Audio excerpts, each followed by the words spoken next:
27권 사장, 비율이 맞아야 아름답다? 안녕 친구들!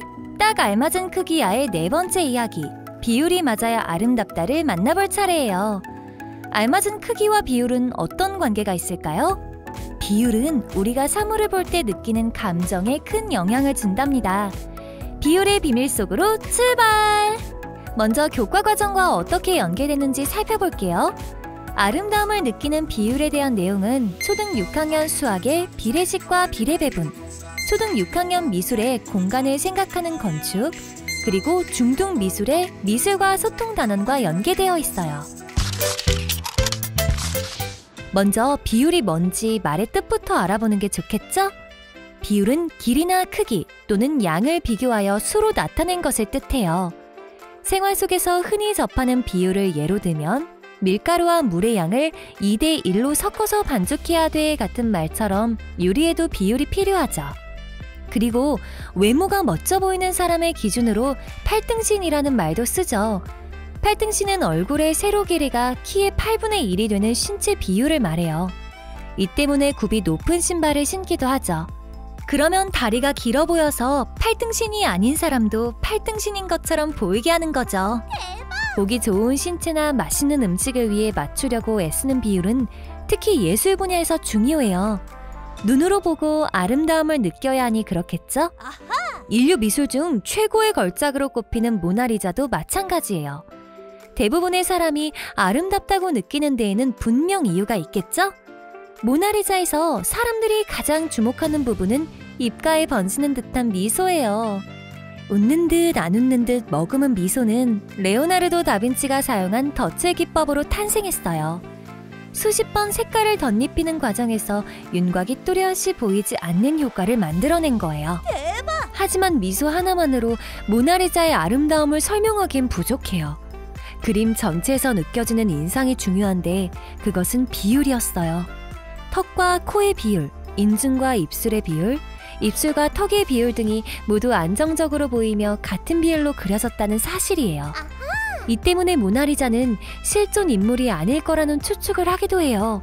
가장 완벽한 아름다움을 나타내기 위해 레오나르도 다빈치가 상상으로 만들어낸 인물이 아닐까 하는 거죠. 다빈치가 비율을 중요시했다는 증거는 다른 작품에도 남겨져 있어요. 비트루비안맨이라는 작품인데 원과 정사각형 안에 사람의 신체를 그려넣은 거죠. 기원전 1세기에 로마 제국의 건축가였던 비트루비우스가 인체는 비례의 모범이며 팔다리를 뻗을 경우 기하학적으로 가장 완벽한 형태인 정사각형과 원에 딱 들어맞는다고 얘기했기 때문이었어요. 이후에 그 누구도 이 말을 그림으로 표현하지 못했는데 다빈치가 해낸 거죠. 그것은 인체는 완벽한 비율이 있다고 믿은 다빈치의 확신이 있었기 때문이었어요. 이처럼 보기에 아름다운 비율이 인체에만 있을까요? 비율은 숫자로 나타내니까 최초로 알맞은 비율을 발견한 사람은 수학자였겠죠? 그는 3장에서 소개한 피타고라스였어요. 피타고라스는 오각형을 가장 완벽한 도형이라고 생각했는데 그 이유는 그 속에 황금 비율이 들어있기 때문이었어요. 정오각형의 꼭지점들을 연결하면 별이 그려지죠. 별에서 짧은 변과 긴 변의 길이의 비는 5대8이에요. 이때 짧은 변을 1로 하면 5대8은 1대 1.618이 되죠. 이것이 바로 황금 비율이에요. 그리고 가운데에 작은 정오각형이 생긴다는 신비한 사실을 발견한 거예요. 황금 비율이 보기에 완벽하고 아름답다는 점은 예술에서도 확인이 돼요. 인류 역사상 최고의 건축물로 여겨지는 피라미드도 그중 하나죠. 피라미드의 밑변과 높이의 비는 1대 1.6이에요. 안정적이면서 아름다워 보이는 이유에 황금 비율이 있었던 거예요. 그 외의 조각상에서도 황금 비율은 확인할 수 있어요. 가장 아름다운 조각상으로 꼽히는 밀로의 비너스를 보면 배꼽을 기준으로 상체와 하체의 비가 1대 1.6에 가까워요. 물론 딱 떨어지는 수치는 아니지만 높이가 2m나 되어서 올려다봐야 하기 때문에 상체가 상대적으로 짧아 보이죠. 그 때문에 황금 비율에 더 가까워지는 거죠. 황금 비율은 자연에서도 발견돼요. 그 대표적인 예가 해바라기죠. 해바라기 꽃의 가운데에 가득 찬 씨앗을 보면 어지럽기도 하지만 무언가 규칙이 있어 보이지 않나요? 해바라기 씨앗의 규칙성에는 피보나치 수열이라는 수학적 원리가 숨어 있어요. 1, 1, 2, 3, 5, 8, 13, 21, 34 이렇게 이어나가는 수가 피보나치 수열인데 앞에 두 수를 합한 것이 그 다음 수가 되는 규칙이 있는 거죠. 해바라기 꽃의 씨앗을 자세히 살펴보면 시계 방향과 반시계 방향의 나선을 볼 수 있어요.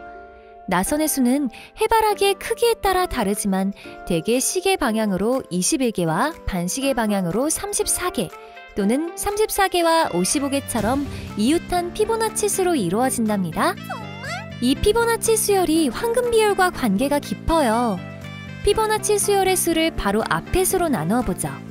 1 나누기 1은 1, 2 나누기 1은 2, 3 나누기 2는 1.5, 5 나누기 3은 1.666, 8 나누기 5는 1.6, 13 나누기 8은 1.625. 그러면 이 값들은 점점 황금 비율인 1.618에 가까워져요. 거대한 건축물에서부터 한 송이 꽃까지 아름다움과 안정적인 모습을 보여주는 비결에는 비율이 숨어 있다는 사실, 신기하지 않나요? 여러분은 아름다움 속에 알맞은 비율이 있다는 사실을 알았어요.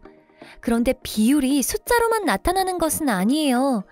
그림에서 대상의 모양이나 위치에 따른 짜임새를 구도라고 하는데 대상과 그 주변의 빈 공간, 즉 여백의 비율이 중요하게 작용해요. 즉 그림은 대상과 여백으로 나누어 볼 수 있고 그 사이에 가상의 선을 그어 볼 수 있어요. 이 가상의 선을 구도라고 생각하면 돼요. 그림 몇 장을 보면 이해하는 데 도움이 될 거예요. 가장 많이 사용하는 구도는 삼각형 구도와 역삼각형 구도예요. 삼각형 구도의 특징은 아래 부분이 넓게 퍼져 있고 위로 갈수록 형태가 줄어들죠. 이런 삼각형 구도의 특징은 안정적이면서 정적인 느낌을 준다는 점이에요. 그 반대에 해당하는 것이 역삼각형 구도예요. 역삼각형은 위쪽이 넓고 아래가 좁아지는 구조를 보여주고 있어요. 아래쪽 왼쪽과 오른쪽에 여백이 많이 보이는 구도죠. 역삼각형 구도는 아래 부분 좌우에 여백이 생겨서 시원한 느낌이 들지만 마치 넘어질 듯한 느낌이 들지 않나요?